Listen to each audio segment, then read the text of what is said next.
Yan, good morning guys. Welcome sa another vlog natin ngayon. Yan, maulang araw ngayong araw ng Monday. Yan, ulan. So ito ay i-share ko sa inyo yung mga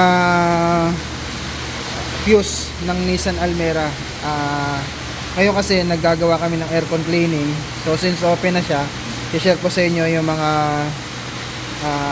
fuse ng Nissan Almera from 2013 hanggang 2021 model. Ganito yung design, pero magkaiba sila ng fuse na na iba't ibang fuse yan. Sa manual iba, sa automatic iba, sa mga top of the line iba din. So itong ginagawa namin ay 2019 model yan na Nissan Almera, automatic siya yan. Automatic, tapos mid variant siya yan. Iba kasi yung arrangement ng fuse ng mga BL saka manual. So yung position iba rin, so may mga additional, may mga nawala, ganon. So ito, so dito guys ay papakita ko sa inyo yung mga ito sa label niya. Yan. Kapag kayo ay nawalan ng, let's say, yung socket nyo doon sa may cigarette port o yung sinasaksakan doon sa may dashboard, sa dashboard sa ibaba, cigarette port, ang i-check nyo itong power socket number 15. Yung power socket na yan ay nakalocate yung 15 dito, yung 15 na yan. So kapag hindi gumagana yung power socket nyo o yung cigarette port nyo, ito ang i-check nyo, 15 amperes. Yan. So makikita nyo naman kung busted siya kapag inugot nyo. So meron niyang puller, ito. Ayan, yan yung pantanggal nyo para mahila nyo siya. Ayan. Makikita nyo naman kapag ang fuse nyo ay busted na, putol na yung pinaka mismong nasa gitna na yan, yung naka letter U. Ayan, putol yan.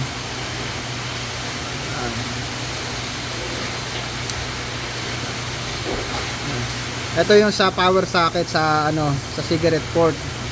Then ito naman yung sumunod ay audio saka mirror.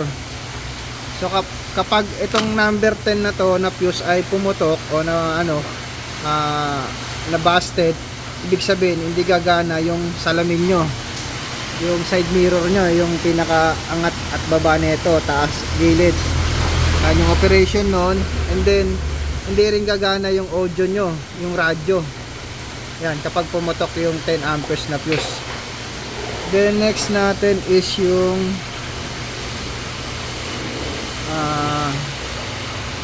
mali pala, sorry. Yung DC and AC, yan, accessories po yan. Tapos sumunod yung audio. Yung sinasabi ko kaninang audio is yung number 10, yun to. Tapos ito yung AC/DC, ito yung supply papunta dito sa may dashboard, yung AC/DC. Then next natin is yung blower. Ayan, blower, 15 amperes na blower, air conditioning, saka blower na 15. So kapag hindi gumagana yung blower nyo, yan, ito checkin nyo yung dalawang fuse na yan, itong 15 amps na yan, saka yung 15 amps dito sa baba, sa dalawa po yan. Yan, kapag hindi gumagana yung blower po yung aircon, yung hangin na lumalabas sa aircon nyo, yun po yung blower. Kapag hindi gumagana yon, so ang i-check yung fuse itong dalawang 15 amperes. Tapos ito namang gitna ay aircon. Kapag hindi naman gumagana yung aircon compressor nyo, ayan, ito i-check nyo, yung 10 amperes na yan. Then next natin yung electric B. Yan, supply din to ng electrical dito sa loob. Yan, ito po yung 10 amperes na yan. Yan.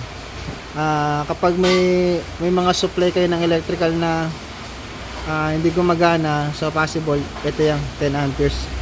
Then next natin ay ang meter. Ayan, meter. Yung meter na yan ay 10 amperes. Ito yan. So kapag hindi gumagana yung sa dashboard nyo, yung meter, yung sa dashboard yung pinaka panel mismo dito, walang blackout siya, wala siyang display, hindi umiilaw. So ito yung check nyo, yung 10 ano na to, 10 amperes na yan. So ayan, ito yun guys, yung ano, yung meter. So kapag blackout to, at tinan nyo yung susi blackout, yan ang i-check nyo, yung 10 amperes na fuse na yan. So dito yan, ayan, sa ayan yung meter. Ayan. Tapos sunod ay defogger, ayan yung 20 amperes na yan. So kapag hindi gumagana yung defogger nyo sa loob, yung salamin yung may mga guwit-guwit, ito guys yung defogger. Ayan. Pag hindi gumagana yan, so pwede nyo i-check na fuse itong 20 amperes na to. Ayan. Sumunod sa 20 amperes ay room lamp. Ayan yung room lamp. Yung room lamp na yan ay ito, yung 10 amperes. Kapag hindi naman gumagana itong room lamp nyo, ito saka ito sabay hindi gumagana, yan, ito ang i-check nyo, yung fuse na to, yung 10 amperes na fuse na yan. So yan. And then next natin ay dito na tayo sa isang side na to. Yan. So electric ignition ECM. So ito yun, 10 amperes. Yung electric ignition ECM, kapag ayaw umandar ang sasakyan nyo at may problema sa ayaw mag-start, ayan, walang ibig sabihin, walang supply yung ECM nyo, ayan ang i-check nyo, itong 10 amperes na fuse. Then sumunod ay meter IG DC fuel pump. So ito guys, kapag hindi po gumagana yung fuel pump, ito yung check nyo, yung 10 amperes na fuse na to. Yan. Tapos DC IG spare. So spare lang tong isa na to. Yan, pangatlo.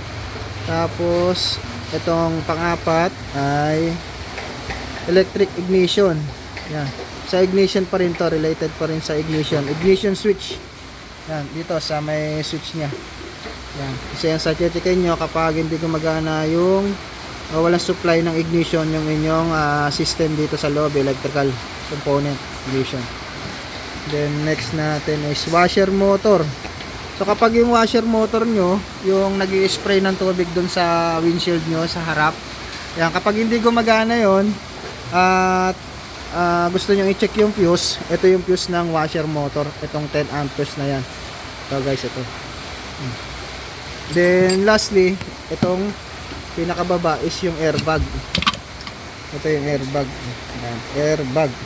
So kapag nag-i-indicate yung airbag nyo sa dashboard at walang supply, so ito checkin nyo yung 10 amperes na yan. So ayan guys yung fuse box ng Nissan Almera at yung mga fuse na pwede nyong i-check kapag may problema sa electrical component nyo dito sa loob ng inyong sasakyan. So ito ay nakalagay siya dito. Yan, kapag may dashboard siya, yan, nakalagay yan dyan. Tatanggalin nyo lang yan, iangat nyo ito. May mga clips yan dyan. Ang una nyo sisikwatin is ito. May pasikwat dito sa point na to. Sikwatin nyo siya pag ganun.